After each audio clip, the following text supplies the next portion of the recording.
What's up, Rockstars? Welcome back to my channel. So today's video is not gonna be my monthly favorites. Unfortunately, for the month of March, I didn't get out and do a lot of makeup shopping, and I didn't really gravitate towards products that are in my collection that I haven't been using, that I've gone back to loving. So a favorites video this month would have been completely pointless. I thought I would do a video that I've been thinking about doing on my channel for a really long time. I have a pretty decent collection of things that I regret buying, and some of these things I've had for a while and they weren't returned because they were given to me as gifts.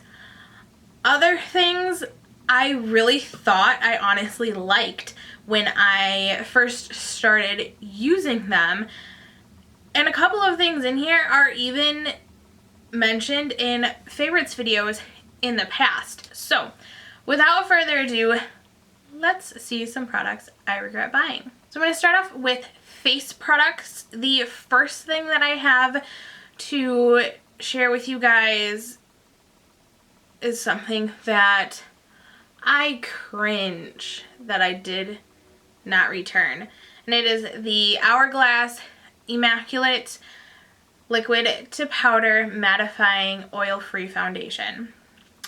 I have mine in the shade Natural, which I went to Sephora and I did the Color IQ system, and they matched me to some shades, but when I did it, they didn't have any shades that were a perfect match for me that were suitable for people with oily skin. So the Sephora expert that I was working with that day, she color matched me to the shade Natural. She gave me a sample size. I took it home. I wore this sample out and loved every minute of it. The only thing I didn't like was how thick the foundation felt on my skin. But I thought, well, I can get past that. It's not the end of the world. Well, I bought it online right after New Year's. I wore it 2 times.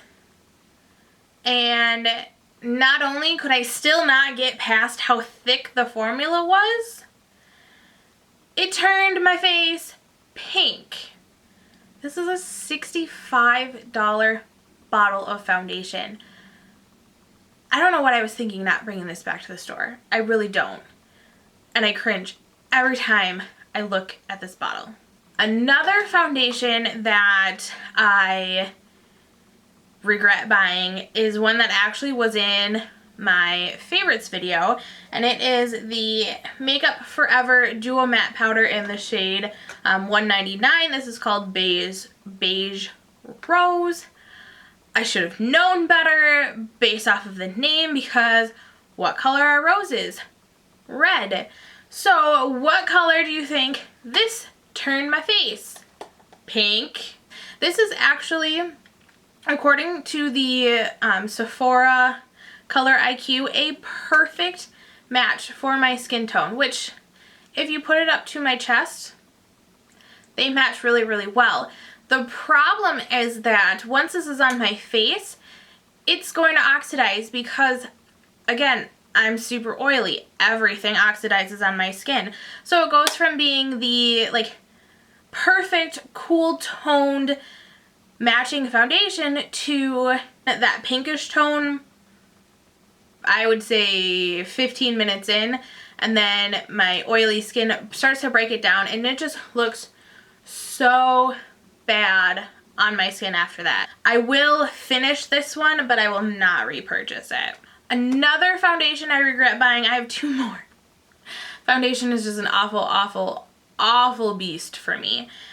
This is the L'Oreal Infallible 24-Hour Pro Matte Demi Matte Finish Air Light Oil Free Foundation. This is in the shade 101 Classic Ivory, which I'm pale, and I have come to terms with the fact that my skin tone is basically white. And not white like in the I'm a white person way, but like white as in like my arm and a piece of paper are the same color. Totally fine. I've come to terms with it. However, because I have all the redness on my skin, once again, this turned my face pink. The formulation of this sucks on top of it. It doesn't keep me matte at all, like not even when I first put it on. It is so thick, I feel like I'm suffocating. The very last foundation that I have that I regret buying is this Maybelline Fit Me Matte in Poreless foundation. This is for normal to oily skin. However, it's not really matte either. This doesn't control my oil at all. It has a natural finish, which I'm okay with. Natural finish foundations are okay with me. I set them with a powder and I'm good to go. But this one is like natural to luminous almost, because even after it dries, it's still tacky feeling on the skin, and no matter how much powder I put on, that tacky feeling doesn't go away, and it just feels so thick.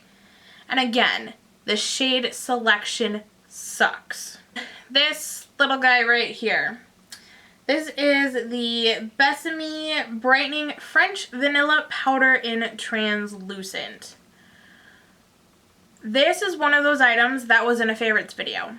When I first got this, I loved it. All of this area under here was not only that super strange yellow color. This is not a translucent powder, by the way. This is a yellow powder. Like, Ben Nye's banana powder is less yellow than this is.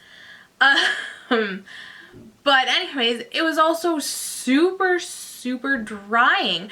My under eye area was super crepey, and it was just gasping for air and gasping for hydration. And that was when I washed my hands of this product and said no more. I'm gonna stick to my Givenchy powder and my NYX powders.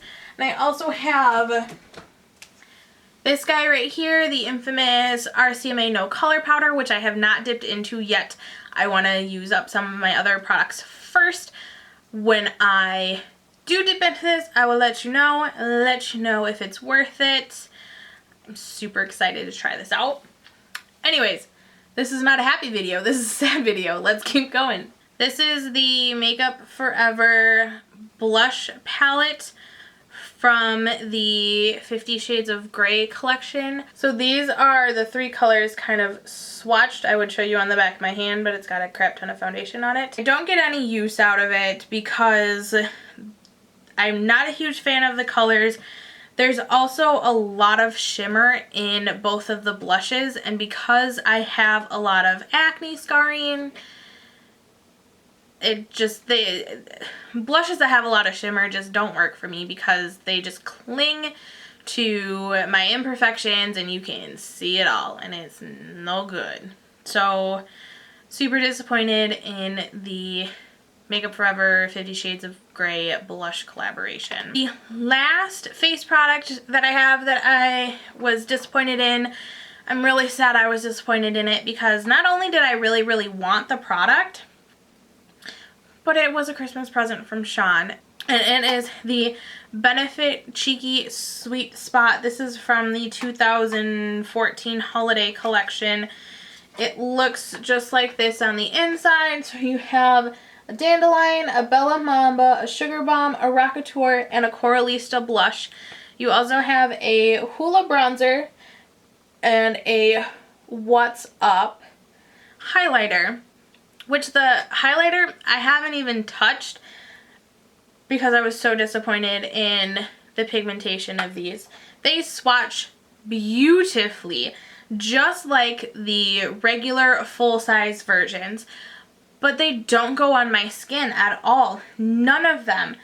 Not even Bella Mamba, which is like super bright in your face.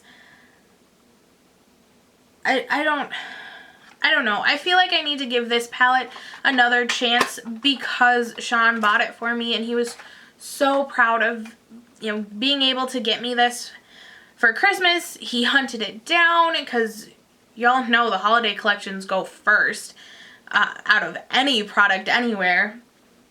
But yeah, I was super disappointed in this. I may give it another shot, but it's probably gonna go to somebody else who could actually get some use out of it. The next product I regret buying is this guy right here. This is the Sephora brand Bullseye Lash Applicator. My chubby fingers do a better job at applying lashes than this does.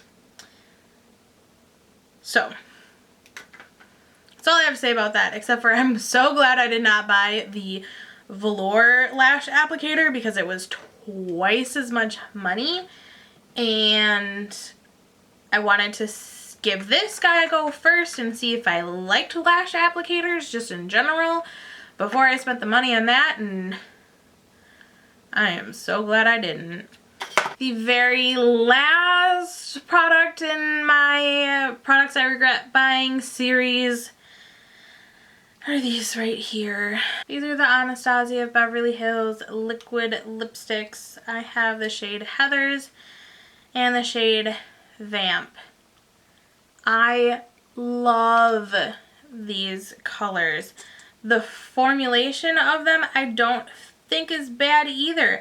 I like the moussey texture to my liquid lipsticks a lot of the time because I feel like it makes it a little bit easier to apply them.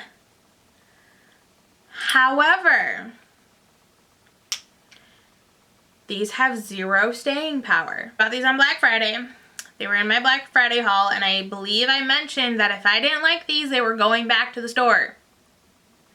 I did not like them. I wanted to bring them back to the store. Sean was like, don't bring them back to the store. Everybody on YouTube loves them, so figure out a way to make them work because everybody else is. And I was like, yeah, okay, you're right. Everybody else is making these work, and I've got to find a way to make these work too. It didn't matter how hydrated my lips were, how much I exfoliated my lips. If I put them on and didn't eat anything after, they flaked off. Both of these lasted for about 45 minutes before they started to flake off my lips. And that's just not worth $20 a piece. Because I can't bring them back to the store anymore because I bought them in November and it's now March. Well, when you see this video, it's now April. Unfortunately, I'm stuck with them. Alright, Rockstars, well that is it for me for today. I hope you guys enjoyed this video. Please, please, please don't think that I am bashing on these products and that I feel that you should bash on these products too. Everything works for different people. That's the one thing that I've learned in the whole time I've been interested in makeup and learning about makeup and applying makeup is that not everything works for everybody. I hope you guys enjoyed this video. Please give it a thumbs up and let me know if you did, because I am very, very nervous to put this out there just because I know that I have said things that I know people aren't going to like because they love these products. Other than that, don't forget to click on that link down below to stay up to date on what's going on in my beauty corner of the world. And I will see you in my next one. Love ya!